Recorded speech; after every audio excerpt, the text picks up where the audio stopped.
Hello everybody and welcome to the channel. It's Paulie, Esther here, and with the mid-chapter patch 18.5 approaching, the devs have given us some information on what's going to be in it. They put out this tweet here today that says, what better way to end the week than with a developer update? Click the link to read or watch all the changes coming with the next update. And we have a little bit.ly link here, so we'll click that and see what this is all about. Clicking the link takes you to the official Dead by Daylight forums and this developer update written January 2021 by Peanuts. All right, let's get right into it here. It says, a new year is upon us and we're ready to kick it off in a big way. Welcome to our January developer update, a series of blog posts delving into upcoming changes making their way to Dead by Daylight. If you prefer to watch the update instead, check out our first ever dev tapes here. Okay, let's just read it, and then maybe we'll revisit that after. The Clown, gameplay update. Kicking things off, the Clown is receiving some changes in the upcoming mid-chapter. Our resident funny man has been cooking something up, introducing the afterpiece antidote. This new throwable bottle shatters and releases a delayed yellow gas. Once the gas activates, anyone who steps in the gas receives a 10% movement speed bonus. Like your tonic, this effect lingers for a few seconds after leaving the gas. You can swap between tonics and antidotes by tapping the active ability button at any time. Interesting. Antidote isn't just a name. They will also cure any negative effects from the afterpiece tonics, so you'll want to be careful where you throw them. They may make you faster, but a poorly thrown bottle will make the survivor faster as well. Or you may want to lure a survivor to an area with no pallets remaining with the juicy antidote. But remember, if the two gases collide, they will neutralize each other and disappear. We also recognize that every second counts, and that's why we reduced the time taken to reload your bottles to 3 seconds, down from 5. That's a good change for the Clown. Reloading will give you 4 bottles in any combination. You do not need to reload tonics and antidotes separately. Okay, so reloading just gives you 4, and then you tap the ability button to pick which one you want. We've done, last but not least, we've done a pass on the Clown's add-ons. There's some interesting new combinations in there that we're curious to see what you can do with. But, okay, so they're not telling us what they are. Interesting. So, is the idea that you're going to throw purple gas down on one side to slow the survivor and yellow gas down on your side to speed you up to close the loop faster? We'll have to see that in action. That's the way it sounds to me. Yellow gas to make you faster, and the pinky purple gas to slow survivors. Alright. HUD update. Oh, wow. Out with the old, in with the new. We've got some fond memories of the in-game HUD, but after 4 years of additions, we felt that it was time to rebuild it from the ground up, and seeing is believing here, so here's a couple of examples of what you can expect. This looks like a Discord call. Okay, so these are the survivors in the game. 5 gens remaining here at the top. Perks, that's normal. And this is the killer ability down here. And there's a hook thing. All right, let's see. What is this? This is for a down survivor. Okay. The first thing you'll probably notice is the new layout. We aim to keep things clean and familiar to longtime players while updating the HUD. But that's not all. The new HUD comes with a few tricks up its sleeves. Character portraits. No longer will you stare blankly at the generic figures in the corner, trying to figure out which one is Meg and which one is Dwight. You'll now see the face of the survivor next to their name. That's something that people have been asking for a long time. Will that go on the end scoring screen too, I wonder? Hook counter and progress. Next to each survivor's portrait, you'll find a hook counter. This will help you remember who's been hooked, who hasn't, and who can't afford to be hooked again. Killers will also see a meter showing their hook progress to give them an idea of how well they're doing. And user interface scale options. Are you squinting at a tiny screen across the room trying to make out what the text says? Or are you a minimalist who wants the HUD to take up as little space as possible? Either way, we have you covered. you'll find new options to increase or decrease the size of the HUD in the options menu. That's pretty interesting. And to any streamers out there, don't worry, we didn't forget about you. We've made sure to leave a space for you to put your camera without covering up any important HUD elements. Where? This cover, if this is the game here, right? Like, I've covered up all of the survivors' names here. I guess I'm gonna have to figure out a new place to put the camera. I don't know. I'm supposed to go up to the top right, I guess, now. Well, we'll have to make some changes here. Okay, so hook states, I don't see anything here. Maybe it's on the survivor one, but this is too dark for me to see it. I don't really know. I guess it makes sense if they aren't going to show it to killers, because this is actually an idea that I have floated across Twitter, and I was even going to make a video about it for Vigo's Think Tank, Vigo's Workshop video series, because this is something that we've used in the tournament so that viewers watching can keep track of who's been hooked how many times. And I think it's a good element to add to the game, so I'm glad that they're doing that.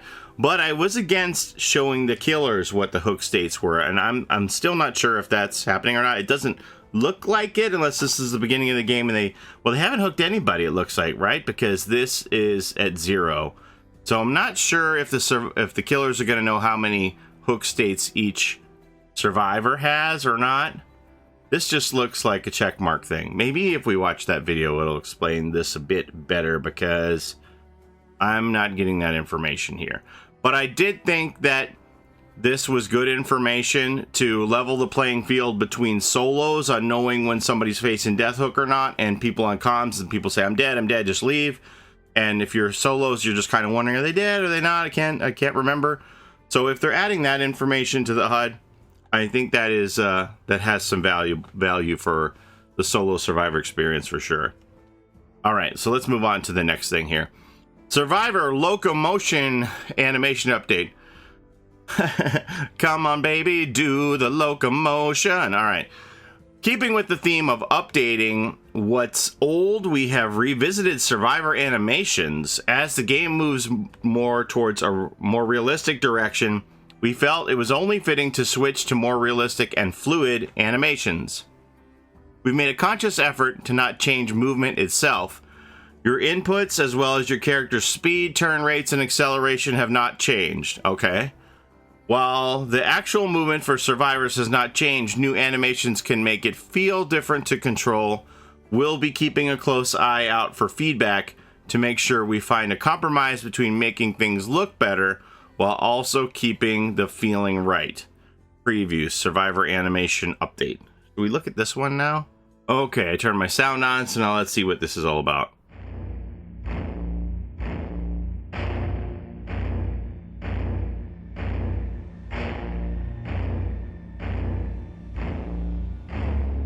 That looks pretty smooth.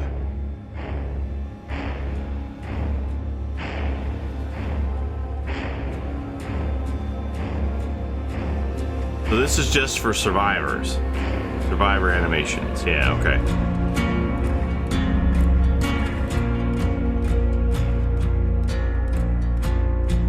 So that's injured while running. You could do a flashlight and remain crouched now? Because you can't, like, if you do a flashlight, it makes you stand up, right?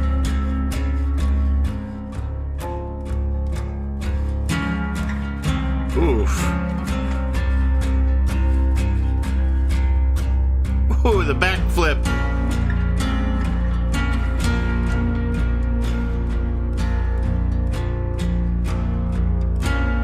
Oh, okay, and that's the recovery. Recovering from down. Okay, instead of just popping up. I get you. Okay, I see what they did there. So instead of just boop, you're on your feet. When you recover from Unbreakable or something, they have like a transition animation where you push yourself up from all fours to standing. That's pretty cool. I like that. All right. Matchmaking, rating, and rank rewards. Starting with some good news. Was it going to be bad news? What? Matchmaking ratings are returning in the near future. We have been hard at work tweaking the system since our test last year, and we are preparing to re-enable skill-based matchmaking for another test soon. For more information on matchmaking ratings, click here. But that's not all. Once we're happy with matchmaking ratings and turn the system on for good, we'll be introducing rank rewards. Since ranks will no longer be used for matchmaking, they will instead be repurposed to reward dedicated players. Each month, everyone will be given blood points based on the highest rank they have reached, and then be reset to rank 20. Oh. The rewards are, okay, rank 20, you get 10,000 blood points, rank 16, 30k, rank 12, 100k, rank 8, 150k, rank 4, 200k, 3, 210, 2, 225, and rank 1, 250,000 blood points. So these are all pretty close together here. If you make it to red ranks, it's not that big of a deal between one and the other. So this says, based on the highest rank they've reached. So if you got to rank 1 and then you got knocked down right before rank reset, I'm assuming you would get the 250k. You don't have to end the season at that. It would just be like whatever the highest point was you got during the season. You'll earn rewards for both killer and survivor separately. For example, if you reach rank 1 on both roles, you'll receive a total of 500,000 blood points. Well, I like the sound of that. That's pretty good. So if I reach rank 1 on both sides, I'm going to get 500,000 blood points, and it'll reset me to rank 20 every month, which obviously encourages people to play. So, that's interesting that they've turned this into a reward goal. Okay. Graphics update. Oh yes, I saw this yesterday. This looks pretty good. In case you missed the reveal, the realms due for a graphics update are the Gideon Meat Plant and the Crotus Prenn Asylum. Here's a sneak peek of what's to come. That looks pretty cool. Man, oh man, that looks amazing. Oh, look at the lighting on this. In that glass atrium in the asylum. That's so cool. This looks amazing too for the Gideon Meat Plant. These double doors, these swinging doors with the exits, those are so cool. I love the look of this. I never would have thought that the game was one of the maps that's getting done then. So if it says Crotus Prenn Asylum, I'm assuming that means that Father Campbell's Chapel is getting done too, because this is the Disturbed Ward, which is a specific map, but this just says Crotus Prenn Asylum, and the chapel is one of that realm's maps too. So I'm assuming they would do both. So it looks like at least 3 maps are getting done. I'm guessing. I thought it would be a lot more. I really thought that the corn maps would be in this grouping, but they were on holidays. Maybe they couldn't get as many maps done during a shorter work period because they were off for the holidays. Not sure. But man, that really makes me think that Chapter 19 is going to be another no map chapter, and they'll get the corn done then. I really want them to finish this up. And as much as I love all these changes, I want some new maps to come out with chapters again. So I really would love to see them finish up by next chapter almost all, if not the rest of all of the remaining maps. In Chapter 19, get the corn done and whatever else is outstanding. Haddonfield, Swamp, Red Forest. Man, there's a lot left to do. So yeah, I hope they can get that done quickly, because I really want to get new maps again. Miscellaneous. Let's round off this developer update with a package of small quality of life and balance changes. The Wraith, true invisibility. A keen survivor can see the Wraith while he was cloaked by a faint shimmer. To give him a small boost, he'll be changing his cloak shimmer to only be visible when close by. Aha. The Wraith shimmer will be completely invisible beyond 24 meters, somewhat visible between 24 and 16 meters, and unchanged within 16 meters. The goal of this change is to make it harder for survivors to keep tabs on the Wraith while he is cloaked, while maintaining an opportunity for a survivor to react if you approach from the open. Okay, well, I see where they're going with that. I thought true invisibility was going to be like at any range, but maybe that would have been too OP. But yeah, there are instances where you can see the Wraith coming a mile away if you're looking for that shimmer. So this makes sense that they're going to let him be completely invisible beyond 24 meters. That should help Wraith players. That's interesting. The Trapper Escape Mechanic Update. You've stepped in a trap. Now what? Ah! Oh, sorry. Previously, you would have a 25% chance to escape a trap each attempt. This sounds simple on paper, but 4 attempts only adds up to roughly a 68% chance to escape. This makes traps pretty unreliable. Survivors could get out their very first try before you have a chance to react, or they could try dozens of times without escaping. To combat this, we are switching to a flat distribution. Each time a survivor steps in a trap, it will take them between 1 and 6 attempts to escape. What does this mean in practice? Between 1 and 3 attempts, the chance to escape is lower than before. Oh, wow, I like that as Trapper. At 4 attempts, the chance to escape is roughly the same as before, and between 5 and 6 attempts, the chance to escape is higher than before. Okay. Add-ons which reduce the chance to escape will be updated to increase the possible number of attempts accordingly. Alright, I like it. We hope to keep the exciting am I going to escape, am I going to get there in time moments while reducing their frustrations and make it easier to understand. Yeah, there are times where you're just like forever trying to escape from a trap that you've just gotten really unlucky on the percentages. So it sounds like the maximum is 6 attempts if you're very unlucky, barring any add-ons. And it will be very unlikely for you to get out on the first attempt, I guess, because they're going to make these first 3 attempt escape chances lower. I like that. Deep wound adjustments. Deep wounds have gone through a few iterations, and the once reasonable 30-second timer now seems a little too generous. Woo-hoo-hoo. We will be simplifying deep wounds. The deep wound timer is now 20 seconds long, regardless of how it was applied. The Legion's add-ons that remove deep wound time have been adjusted accordingly. We wanted to add a bit more urgency to mending, while also leaving room for edge cases, such as needing to snap out of Madness 3 before being able to mend. Yeah, that's a tricky one. If you get the doctor after you for a little bit, and you are in Madness 3 and you have to snap out before you can mend, we'll have to see how that works. But, okay, I don't know, 20 seconds, well, we'll see what happens. We'll see. I mean, as long as you're still running, the bar won't go down.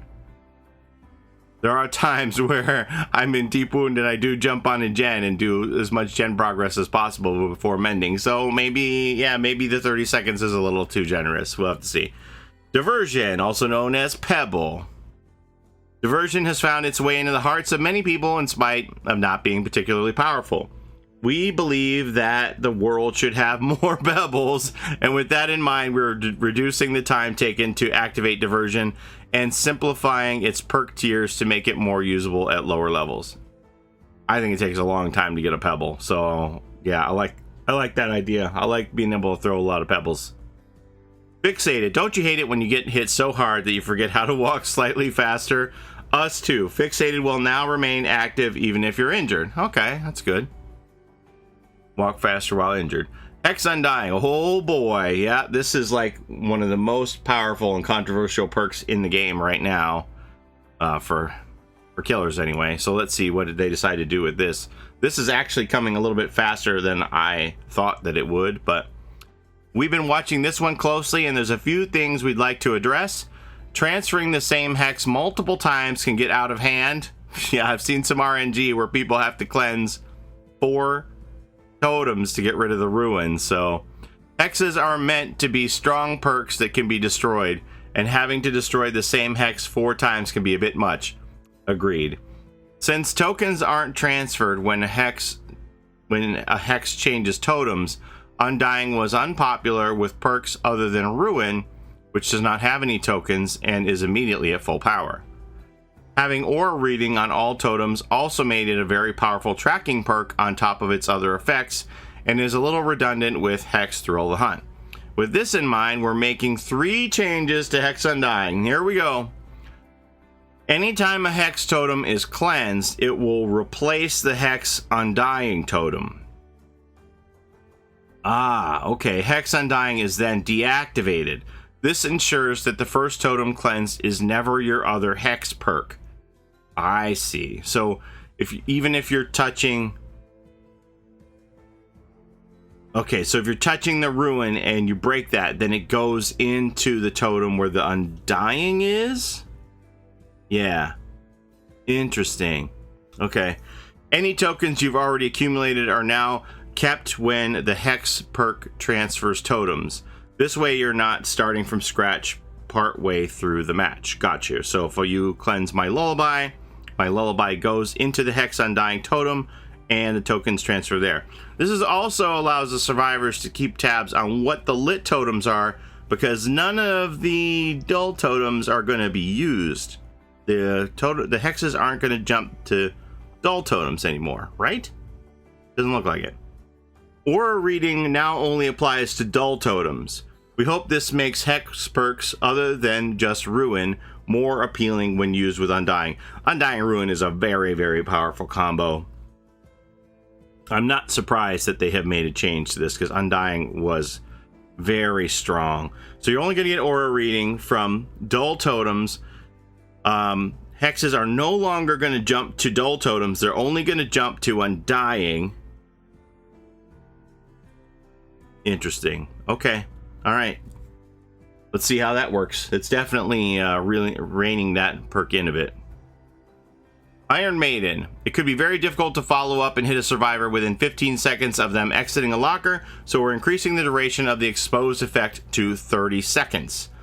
Yeah, there's very little value in an Iron Maiden at 15 seconds to hit somebody, so 30 seconds, that makes that much more interesting. Open-handed. Open-handed makes for some interesting builds, but the low values meant you needed to convince other survivors to stack it to see any noticeable results. This is the one that increases your aura reading abilities, the ranges. To make this a more appealing choice, we'll be increasing the aura reading range bonus to up to 16 meters, but limiting you to the effects of one open-handed at a time to prevent it from getting out of hand. So 16 meters max, you can't stack it with other survivors. To that one friend who didn't really want to run open-handed but did it anyway because the rest of the group wanted to, you are welcome. That's funny. Second Wind, another simple one. We're reducing the time it takes for Second Wind to heal you after being unhooked.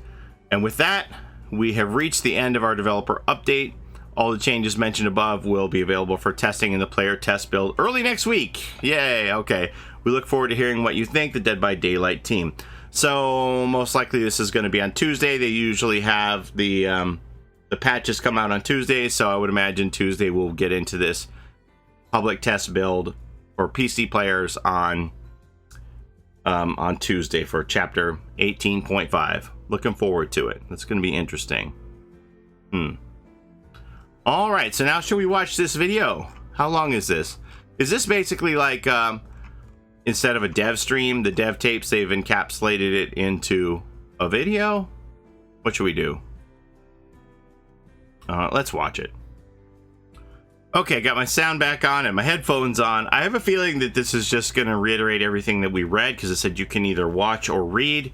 So this is probably just going to repeat everything we just read, but I'm going to play it anyway in case any of you want to stick around. There might be some extra nuances that they'll add to it on voice. Let's see what happens here.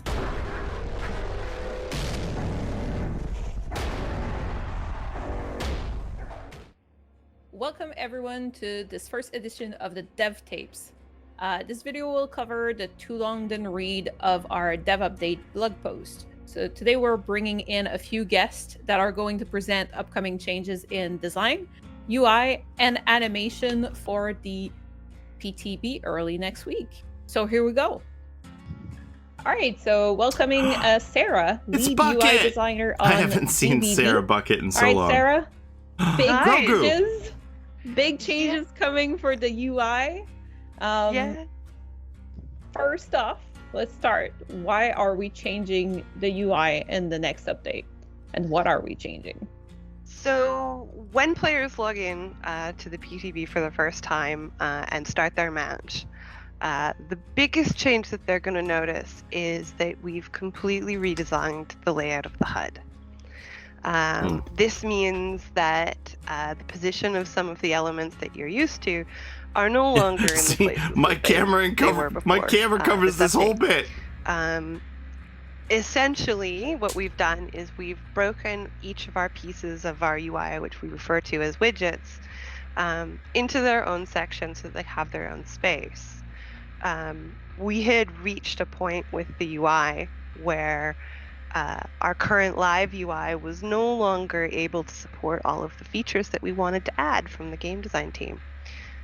So we needed to find a place to give each of these UI elements a new home that had enough room for us to add animations and visual effects, as well as any new pieces of information and features. All right. Do you want to tell us a few examples of what we can expect in the new UI changes? Yeah, we have a couple new features that you'll notice. The biggest and most obvious one is probably hook counts. We now have a separate widget for killers, which displays the number of times you have hooked players in the match. This is a positive way of displaying a killer's progress in the match. Previously, we found that for killers, the only sense of any gameplay change that they got was the generator count slowly counting downwards, and this of course doesn't feel very good if you're a killer. So we wanted to give them something that they can feel proud of and look back and see their progress throughout the match. For survivors, they have their own version of this, which is displayed on the actual player status widget. Okay. Yeah. This, wow, that's tells exactly fellow like what survivors Boomer how put many into the times tournaments, the your hash teammates have marks. been hooked. This way you can know whether or not it's worth it to go in for that save or not, as well as giving you a general idea of how your team is doing overall. Yeah, I love that. Another feature that we have is the healthy and injured states for players have been replaced with portraits of those characters. So from at a glance, you'll be able to see who's playing as Claudette, who's playing as Nia, which Dwight is in the closet, exactly. All right. I think there's one more thing as well that has been asked forever, and you're very happy about. I am thrilled to announce this one. Along with this update, we are releasing 2 new settings which allow players to control the scale of their menus and HUD. Oh, wow. So no longer will your UI scale be determined by your screen resolution. You can control it yourself. Yeah, that's pretty cool. All right, so just to wrap this up, this new UI change is allowing us some space for new awesome features in the future. Did you have anything else to add, Sarah? Yeah, so we know this is a big change. It's gonna take us all a little bit of time, I think, to get used to the new placement. Yeah, that's natural and expected part of any change. We've all been looking at this particular HUD for 5+ years at this point, so there's going to be a period of adjustment. However, this new layout is going to allow us a lot more breathing room to add new features and like what? Expand what we can do for you guys in the future. Very. So this is not the final form. That's what you're saying. No, we have lots of new ideas that we're excited to share with you guys in the next couple months and years to come. Wow, that's pretty cryptic. Really talk about it, much of it right now, but we are excited to share it all with you. Awesome. Well, thank you so much for joining us today, Sarah. Happy to be here. Whatever it is, they look pretty happy about that. I do like that hook count, and I think it's good that it's just for survivors and not for killers. I mean, they have that little wheel there to keep track of the number of hooks for killers. Yeah, I don't think that the killer should know, like, when somebody's facing final hook. They should kind of know already, but some people dress the same if they aren't paying attention. I like it that the survivors have that information. I think that's a good change. Okay, so now here's Ethan. Ethan's hair is getting long. I got to give myself a haircut here shortly. Quarantine hair. So, welcoming Ethan, game designer on Dead by Daylight. Hello, Ethan, and welcome. Ethan, we're closing up on the PTB release, so do you want to tell us what's in store for the clown? Yes, this is actually the first moment we're actually confirming that the clown update is going to be in this PTB. And so I can talk a little bit more about that teaser trailer that Dylan showed us a while ago. The purple bottles are staying the same. So you can play clown the way you're used to. You throw a purple bottle, people get intoxicated, they slow down, you can hit them. You can switch to throwing yellow bottles and they have no effect until they turn yellow. So the gray cloud is like a placeholder until it turns yellow and activates. Any player entering a yellow cloud gets extra movement speed for a period of time. So it's called the afterpiece antidote. And if you're intoxicated by a purple cloud and you hit a yellow one, then it will remove that effect. And we're not just changing those bottles, we're also going to reduce the amount of time it takes to reload. That's going to be 3 seconds now. Yay! Everybody cheer! Yay! I can hear it. I can hear it. So, Ethan, what was the idea with adding a new type of gas to the clown's kit? Well, we wanted to increase potential for interesting plays with him, and we already like the way the purple bottles work. So we thought, let's the give him 2 effect bottles around the edge. And since the purple ones are, you throw it someplace and it says you don't want the survivors to go there, so you put a negative. The opposite would be you put a bottle someplace where you would like it if survivors went there, so you give them an encouragement. So if there's a dead end over here and there's a pallet over here, you throw a yellow here, and then the survivor's like, do I go for the pallet or do I go for the yellow? Which is better? And it makes a little bit more cognitive load for the players. And then if the clown gets in there, then he is also going to pick up some extra speed. So it's to create more interesting gameplay around him. All right. So remember when we tested the skill-based matchmaking back in summer? Well, it's coming back. Okay, before they get into matchmaking, yeah, that clown change is very interesting. So you could see there that it said to press control to swap between what kind of bottle you were going to throw, tap control, and then hold control to reload. So that's how that mechanic's going to work.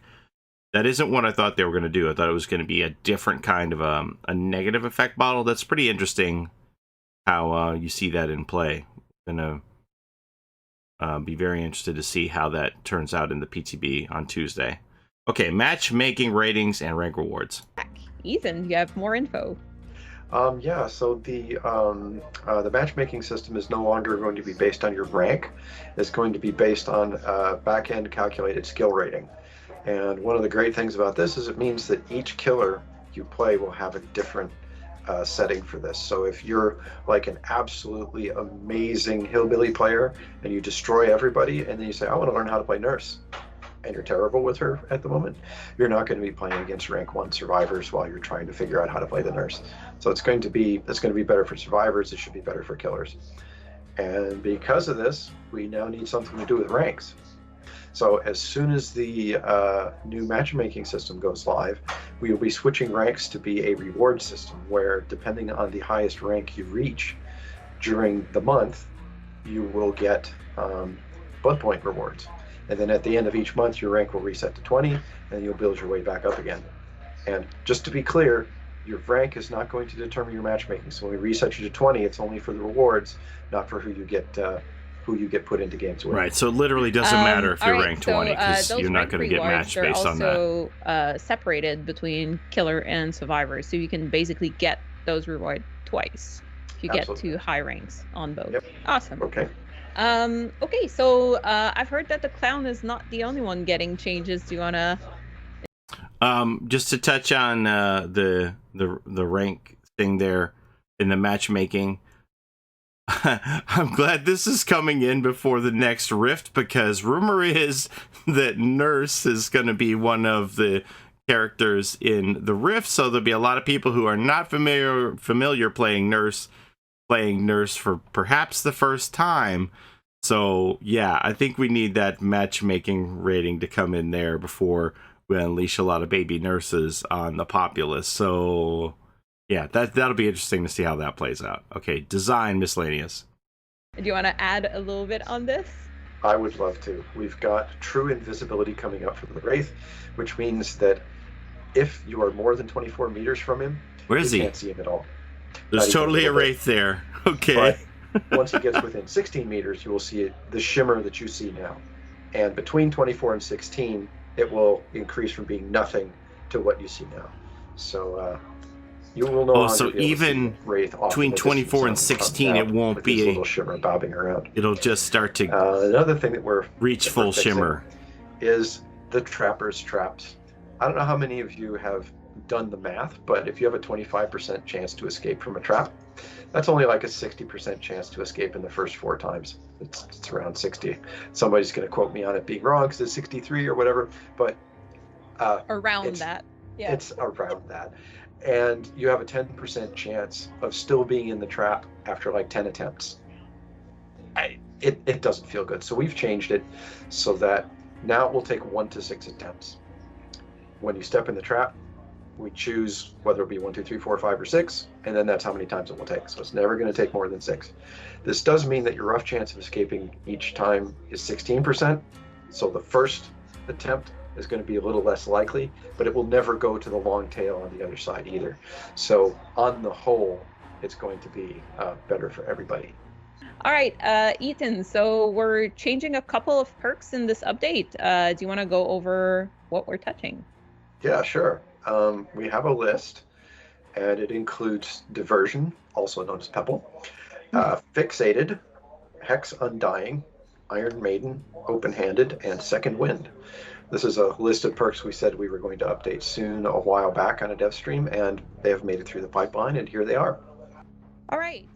Introducing Guillaume, game designer on Dead. I thought he was going to go into all of those. Maybe they didn't go into in-depth in the interest of time because they're all written in the blog post there.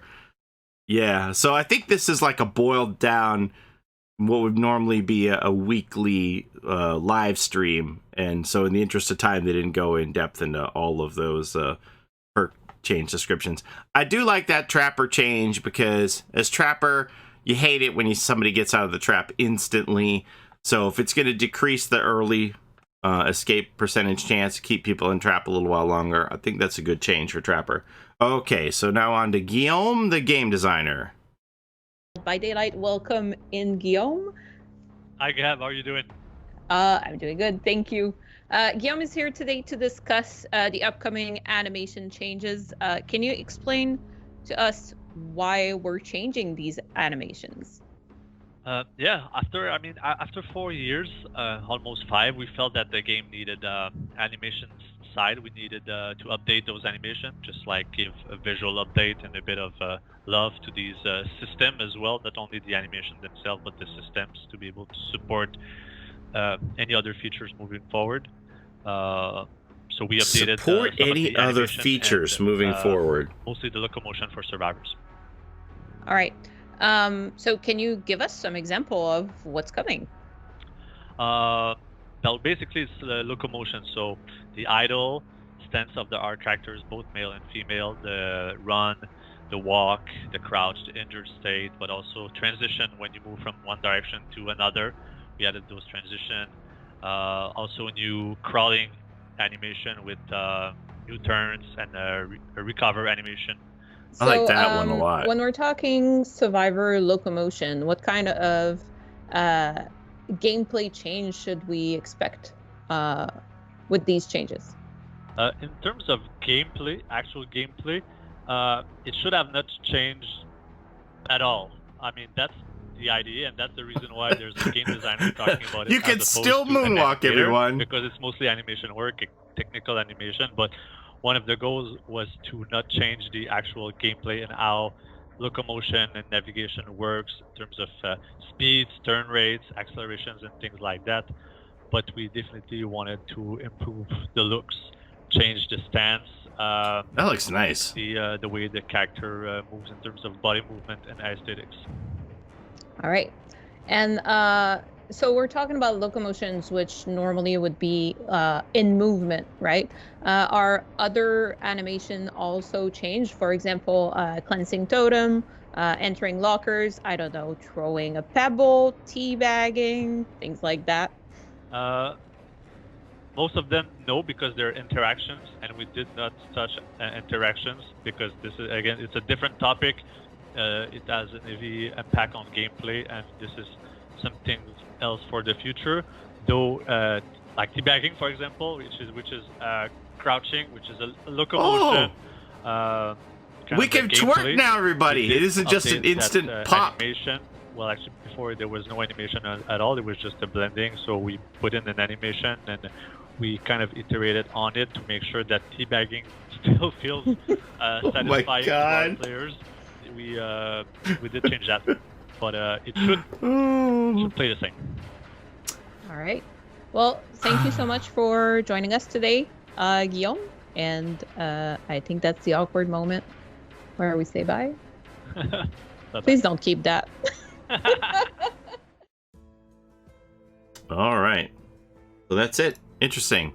Okay, so yeah, that was a surprise. I was not expecting to see the animation changes. Best thing about the PTB is going to be enhanced graphical teabagging. That is something else. Those look really smooth. I'm anxious to see what they feel like and play them in game. And as Not Queen said, it's going to be next week, probably Tuesday. So I'll be here with y'all on Tuesday morning when that goes live. I'm looking forward to it. I can't wait to see what the map changes look like and feel some of these animations out for myself. And have the clowns come out and throw yellow bottles at me.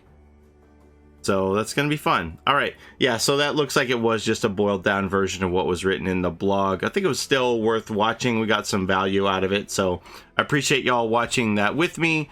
And thank you all for watching. Take care of each other and out of the fog. And we'll see you next time. Bye-bye.